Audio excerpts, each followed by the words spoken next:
बुधवार केंद्र कैबिनेट बैठक में अनेक बड़ निष्पत्ति नियाଯାଇଛି। केंद्र कैबिनेट 2025-26 खरीफ ऋतु पर 14टी खरीफ फसलर सर्वनिम्न सहायक मूल्य को अनुमोदन करिछि।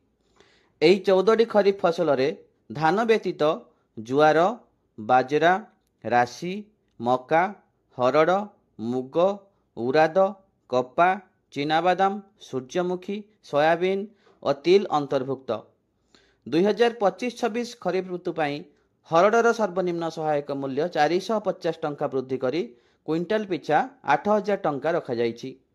सेहीपरि उराद 400 टंका वृद्धि करी क्विंटाल पिछा 7800 टंका, मुग 86 टंका वृद्धि करी प्रति क्विंटाल 8768 टंका कराଯାଇଛି। धानर सर्वनिम्न सहायक मूल्य अर्थात एमएसपी 69 टंका वृद्धि करी प्रति क्विंटाल 2369 टंका करने को मंजूरी देइछंती। एही फसल पई मोट सर्वनिम्न सहायक मूल्य 2,07,000 कोटी टंका खर्च हेबो।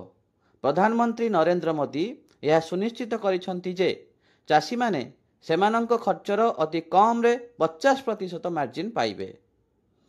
केंद्र मंत्री अश्विनी वैष्णव कहिछंती कि कृषक मानंक पई यह एक बड़ निष्पत्ति।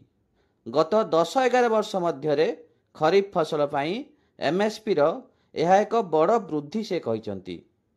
एही पर्याय रे 2025-26 खरीफ ऋतु पई एमएसपी कैबिनेट द्वारा अनुमोदन करा जायछि।